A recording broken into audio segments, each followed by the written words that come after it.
fauteuil. C'est Excusez-moi, incroyable. le pâté en croûte, c'est Mais la vous vie. bavez déjà, C'est mais la c'est vie. incroyable. C'est incroyable. On va donc s'attaquer, mais ils sont tous heureux, je les vois la banane sur la figure. Tout le monde regarde Margot. On va donc s'attaquer à une charcuterie pâtissière à présent avec vous Marion Sauveur. On va croquer dans un incontournable de la gastronomie française, le pâté en croûte. Une véritable gourmandise, une farce enrobée de pâtes et qui se mange froid. Elle est redevenue tendance ces dernières années après avoir été longtemps snobée. Elle a été récupérée par les industriels. Alors c'était la pâte molle, la farce sans goût. C'était bon, pas ringard de manger Dégueu. du pâté croûte.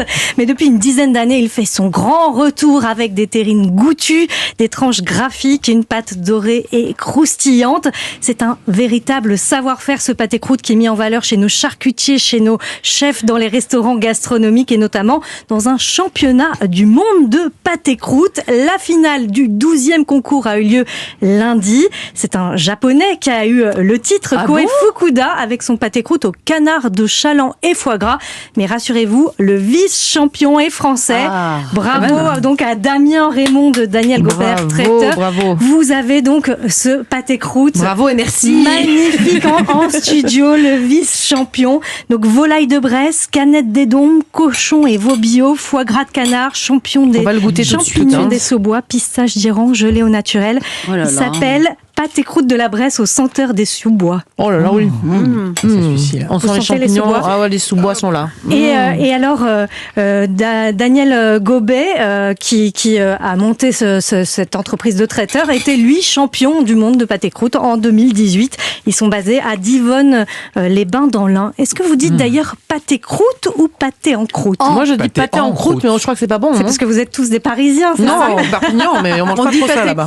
On dit pâté croûte surtout à Lyon, en D'accord, fait. pardon, Donc, on je commencera suis, plus. je suis lyonnaise, donc forcément, je me bats pour pâté croûte. Mais d'ailleurs, ça date de quand le pâté croûte? Alors c'est vieux, ça date du Moyen-Âge. On retrouve les premiers mélanges de viande cuite dans une croûte à ce moment-là. Mais la croûte ne se mangeait pas.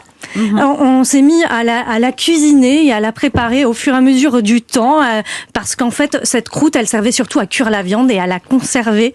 Et cette croûte est finalement devenue mangeable grâce à nos Ce serait pâtissiers. bien dommage de pas la manger parce qu'elle est délicieuse. En tout cas, celle du vice-champion vraiment qu'on salue et qu'on félicite parce que tout le monde se régale autour de la Damien table. Raymond. Est-ce que vous avez de bonnes adresses à nous conseiller pour déguster des pâtés croûtes? Je le dis bien maintenant. hein. C'est bien, c'est bien. Des adresses lyonnaises, forcément. Bah oui. L'une des références en la matière, c'est la maison Raynon. Il propose pour les fêtes l'une des stars des pâtés croûtes, l'oreiller de la Belle Aurore. C'est un véritable travail d'orfèvre. Toujours à Lyon, il y a Daniel et Denise avec le chef Joseph Viola qui propose un pâté croûte au foie gras de canard et riz de veau. L'épicerie La Mère Brasier avec le pâté croûte signature du chef Mathieu Vianney avec la volaille de Bresse et le foie gras. Et puis à Paris, l'adresse de référence en la matière, c'est la maison Véro. Vous avez quelques-uns de leurs pâtés Je l'ai croûtes. déjà avalé, il est très bon aussi. celui-ci. Il y avait des petites pistaches à l'intérieur, non? Alors Je ça, crois. c'est le houdon. Ah, je me suis trompée, pardon. Ah oui, Oudin, c'est ça. Oudin, volaille, cochon, pistache. C'est Vous très avez le canard au carré qui est parfait pour les fêtes. Filet et cuisse Canard au confite carré, de il est là. canard, foie gras de canard et farce de cochon. Ou encore le pâté croûte, canard, figue, foie gras. Vous avez du choix. Tout au long de l'année, il y a justement du choix à la Maison Véro. À Paris, on a d'autres adresses. Le meilleur ouvrier de France, Arnaud Nicolas, l'astre sans apostrophe. Ah oui. En Bourgogne, vous pouvez Elle vous connaît, arrêter. j'ai l'impression, Julia. Il est très bon. Mais oui, délicieux aussi. La maison Bernard Loiseau, si vous passez à Saulieu, bien sûr. À Chartres, le pâté de Chartres qu'il faut goûter au Grand Monarque. Et puis en Touraine, par exemple, la maison d'à côté de Christophe Hay. Il y a du choix. Partout en France, on mange du pâté croûte. Est-ce qu'il est possible de faire son propre pâté croûte à la maison? Alors, Julia, je sais pas si... C'est pas pour si vous, c'est- mais à vous de me poser la question. Pour les gens vraiment. qui savent cuisiner, je veux dire. Non, en fait, l'important, c'est de faire attention à la recette. Si vous vous lancez, je vous conseille de suivre cet ouvrage Terrine, rillettes, saucisses et pâté croûte de Gilles et Nicolas Véro. Alors, grâce à ce livre, le pâté croûte va vous sembler complètement abordable et pas compliqué. Je vais C'est regarder comme tout de suite, la je l'ouvre. pâtisserie. Donc, il faut suivre pas à pas la recette. Le pâté croûte, ça demande de la technique. Donc, pour la pâte, ensuite, il faut bien mélanger la farce, refermer le pâté avant de l'enfourner. Ne pas oublier les petites cheminées qu'on voit sur ce pâté, ces trous pour que la vapeur s'échappe. Un temps de repos et ensuite on remplit de gelée. Toutes ces étapes parce que la farce réduit à la cuisson et pour qu'un pâté croûte se tienne, il faut combler l'espace vide.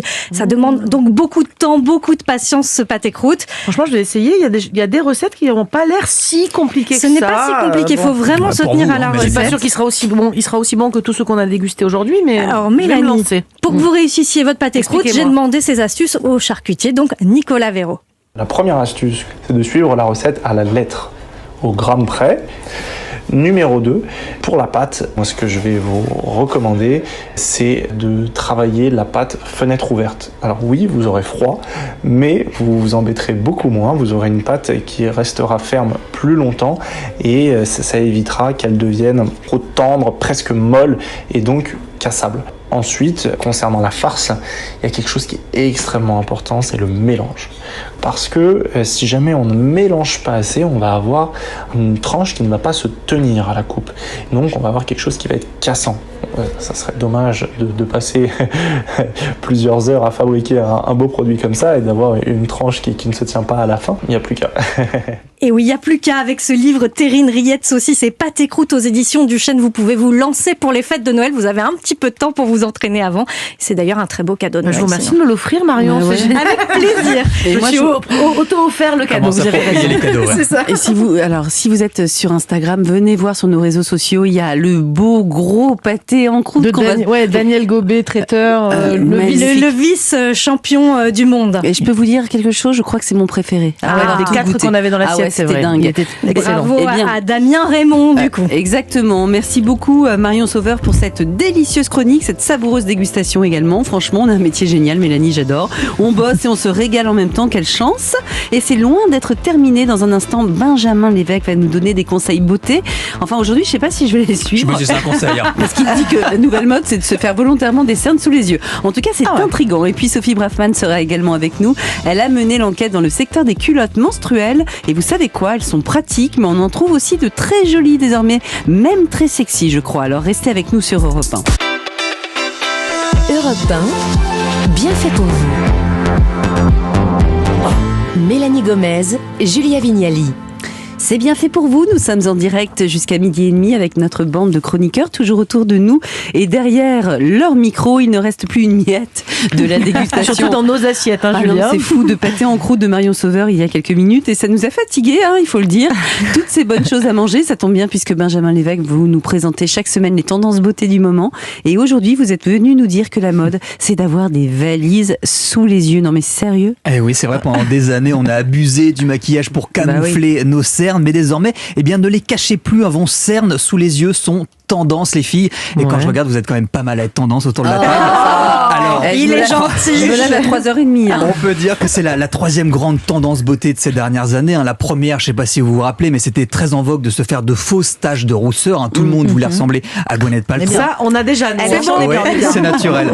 Ensuite, on avait dû subir le sunburn, hein, le faux coup de soleil que l'on obtient avec du maquillage. Et la dernière, eh bien, c'est ce cré de fausses cernes. Alors, on a été dans la rue pour savoir ce que vous pensez de ce look. Je trouve ça bien, si on a des cernes, de les assumer et de pas les cacher, mais d'en faire, j'avoue que je comprends pas tellement l'idée. Le concept, fallait quand même l'inventer. C'est comme moi, si je faisais exprès de me rajouter des cheveux blancs, je trouve que c'est un peu bizarre. Eh ben, je trouve ça très honnêtement très bête et très con. À moins de faire passer un message aux profs qui donnent trop de travail et qu'on travaille la nuit entière pour avoir de bonnes notes, je ne comprends pas l'intérêt.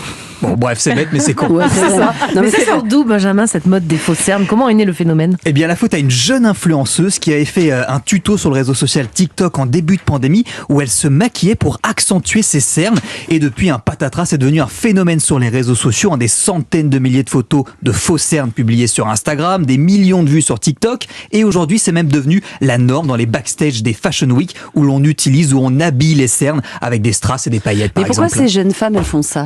Eh bien, Pourquoi quand on regarde en fait les réseaux sociaux, eh bien les cernes en vogue, on les voit surtout chez celles qui n'en ont pas, la génération Z, hein, celles qui sont nées entre 97 et 2010.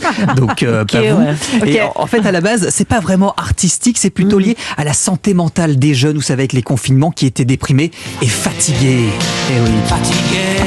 Voilà, rien mieux que les cernes pour montrer son manque de sommeil. Et puis, comme la mode est un grand cycle, et bien selon Magali Bertin, qui est la responsable beauté pour le magazine Grazia, et bien cette tendance des fausses cernes nous rappelle le look des années 90. Le crop top, le sourcil un peu plus fin, le rouge à lèvres plus foncé et le retour des années grunge, l'esthétique Kurt Cobain, Courtney Love, qui n'était pas franchement connu pour être frais de visage. Et on a des stars comme Billie Eilish par exemple qui vont s'afficher sur les réseaux sociaux bio au naturel, donc des fois avec le teint un peu fatigué, une grise mine. Donc le fait d'avoir des cernes, c'est aussi le signe que on ne va pas bien, et c'est aussi le signe de dire c'est ok d'aller pas bien, c'est normal. On n'est pas obligé de masquer le fait qu'on a des problèmes. Et Benjamin, j'ai l'impression que vous êtes hyper à la mode et que les hommes aussi s'y mettent. D'accord. Bien sûr, et j'ai envie de dire en particulier chez les hommes. Écoutez Tom Sapin, qui est maquilleur professionnel pour MAC Cosmétiques et qui adore faire ressortir les cernes des garçons qu'il maquille. Moi, quand je maquille un homme, je ne retire jamais toutes les cernes parce que je trouve que particulièrement sur un garçon, ça apporte un côté sexy, un peu ténébreux, les cernes, alors qu'un côté trop lissé, ça emmène vers un côté un petit peu parfois trop juvénile qui correspond pas forcément à l'état d'esprit d'un garçon que l'on maquille. Il y a un côté un peu retour de soirée et de se dire que les cernes, c'est pas forcément laid. Bon, super, on est convaincus. on fait comment alors si on est décidé à se faire de faux cernes? Alors le plus simple, c'est de ne pas dormir de la nuit et le lendemain vous aurez un beau cerne. Mais sinon, si vous préférez par le maquillage, je vous conseille d'utiliser un rouge à lèvres. Un rouge à lèvres parce qu'habituellement c'est là où on a le plus de choix de nuances. Alors pour se rapprocher de la couleur d'un cerne, il faut s'orienter vers des tons violines. Un violine, c'est entre le violet et le mauve. Moi par exemple, j'utilise donc chez MAC, c'est la teinte Coffee and Kings. C'est un prune un peu taupe. Et en fait, donc vous tapotez avec le petit doigt sur. Vous allez vous les faire. Allez-y, je vais vous le faire en direct. Donc vous tapotez donc le rouge à lèvres avec le petit doigt. Sur Europe1.fr, vous pouvez voir Benjamin très fatigué, mais très à la mode. Et ensuite, on va venir donc le déposer, à l'endroit où en fait normalement on a des cernes. Donc on commence par le coin interne de l'œil, proche du nez, et on va venir descendre comme ça. Dans ce qu'on appelle donc sous le contour de l'œil. On est en train d'apprendre à faire des cernes. Mais c'est terrible. Dans ce qu'on appelle épuisé, mon pauvre la vallée des larmes, voilà. Et on vient comme ça faire fondre comme une ombre. Hop, et là vous avez des cernes de compétition. Et alors, il fait ça bien, il parle en même temps, il se maquille, c'est incroyable. Et pour avoir des yeux de panda, vous pouvez même en rajouter en tapotant ça fait cocard. sur la paupière supérieure de l'œil. Voilà, et attention à ne pas trop en mettre. On fait les deux yeux, par contre, sinon on a l'air d'avoir un cocard. Bien sûr. Effectivement, voilà, et attention à pas trop en mettre aussi, sinon vous avez un effet cocard, et ça c'est pas encore. Ça c'est moche. Est-ce que vous pourriez revenir la semaine prochaine pour nous montrer comment faire des seins qui tombent? Je vais confier ça à mon collègue Aurèle Marteau. Allez, merci beaucoup Benjamin, en tout cas au moins pour le décryptage de cette tendance qui peut paraître effarante tant on a passé de temps à les cacher, nous les cernes, mais bon, les modes ça va, ça vient et ça repart, en tout cas on vous en parle ici sur Europe 1. Alors on va passer à une autre tendance, pas glam non plus, celle-ci une tendance qui est passée dans votre viseur, Sophie Braffman, les culottes menstruelles. On vous écoute. Je suis très contente parce qu'aujourd'hui on peut enfin parler de règles à la radio notamment, c'est pas toujours évident, et les culottes menstruelles c'est devenu quelque chose de quasiment commun. Il y a quelques années encore, et puis je sais pas si vous vous rappelez quand on parlait de tout ça, bref les pubs, c'était monstrueux quoi, avec ce petit liquide bleu, les schtroumpfettes, on n'est pas des martiennes, il faut le dire.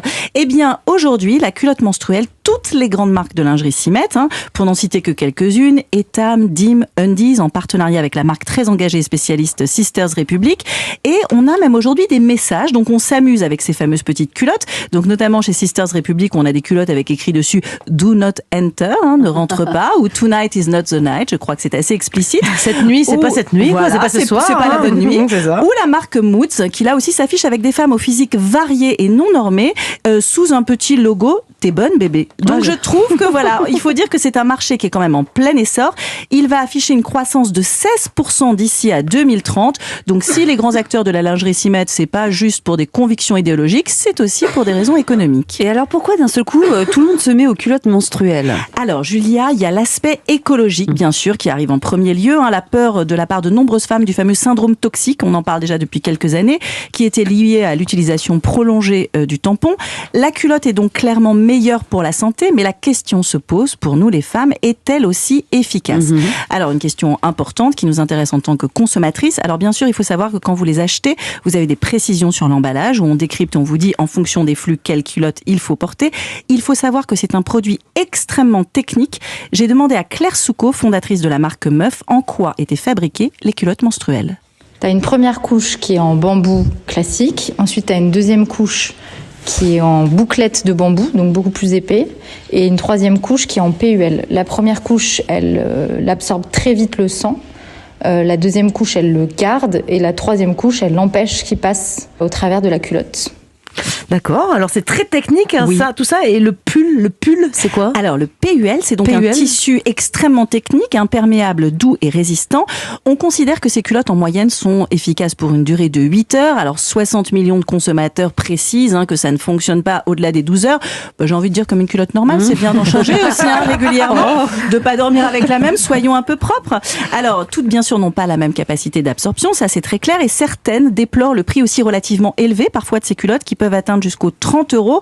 Alors j'ai demandé à Caroline, une fervente utilisatrice, pourquoi elle y trouve son compte et notamment, surprise, l'aspect financier à prendre en compte. Je trouve que c'est un produit écologique, qui est efficace, confortable et vraiment super pratique. Il y a une notion de prix aussi qui me plaît. Je garde ma culotte des années, donc c'est des économies considérables. Et puis pour terminer, je les trouve jolies, sexy, confortables. Vraiment, c'est un super produit. Des années, mais en la lavant régulièrement. On est d'accord. Exactement, en la lavant, en faisant attention au programme employé. Alors justement, ce qui est intéressant et ce qui est nouveau, c'est qu'il y a ce côté sexy, parce que longtemps on lui a reproché de ne pas l'être, avec notamment ce côté un peu double fesse. Je ne sais pas si vous voyez, voilà, parce que la culotte est assez épaisse. Beaucoup de travail a été fait en recherche depuis. On trouve des dentelles plates chez Etam, une culotte sans démarcation, même chez Uniqlo, donc très belle à porter sous un vêtement, et chez Sisters Republic, des boxers qui sont extrêmement mignons et intéressants dans cette tendance de l'unisexe. Alors Stéphanie Léon a fondé cette marque et elle m'a raconté pourquoi elle s'était lancée dans la création des culottes menstruelles. Quand j'ai dû choisir des protections périodiques pour ma fille, je me suis rendu compte que c'était pas possible, que je pouvais pas lui demander de choisir entre la peste et le choléra. C'était à l'époque du scandale de la composition des tampons et des serviettes. Du coup, je me suis orientée vers le lavable. J'ai repensé à la culotte postpartum que j'avais eu, qui était très pratique à enfiler, et je me suis dit, mais bingo, c'est ce qu'il faut. Il faut une culotte, mais jolie, efficace, avec de la dentelle, du plus petit, qui soit agréable à porter, mais aussi efficace que 3 tampons. Donc oui, à la culotte menstruelle, on voit bien qu'elle peut être sexy, et l'argument du prix parfois élevé peut s'expliquer par une fabrication entièrement française. Rien à voir avec cet esprit patriotique, mais c'est juste que c'est intéressant, notamment pour ce type de produit de fabriquer en France. Et on écoute à nouveau Claire Soucault, fondatrice de Meuf. Je fabrique les culottes menstruelles en France parce que j'avais envie et besoin de proximité et de pouvoir aller à l'atelier à tout moment. Et voilà, donc j'ai monté mon propre atelier.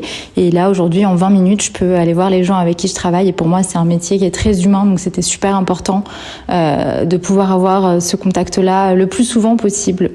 Un produit intime, fabriqué au plus près de chez soi, ça vaut peut-être un prix un peu plus élevé parfois. J'espère vous avoir convaincu avec ces culottes menstruelles qui sont maintenant sexy finalement. Donc moi je valide complètement ces arguments. Moi j'hésitais, voilà. Moi aussi. Benjamin. J'ai longuement hésité.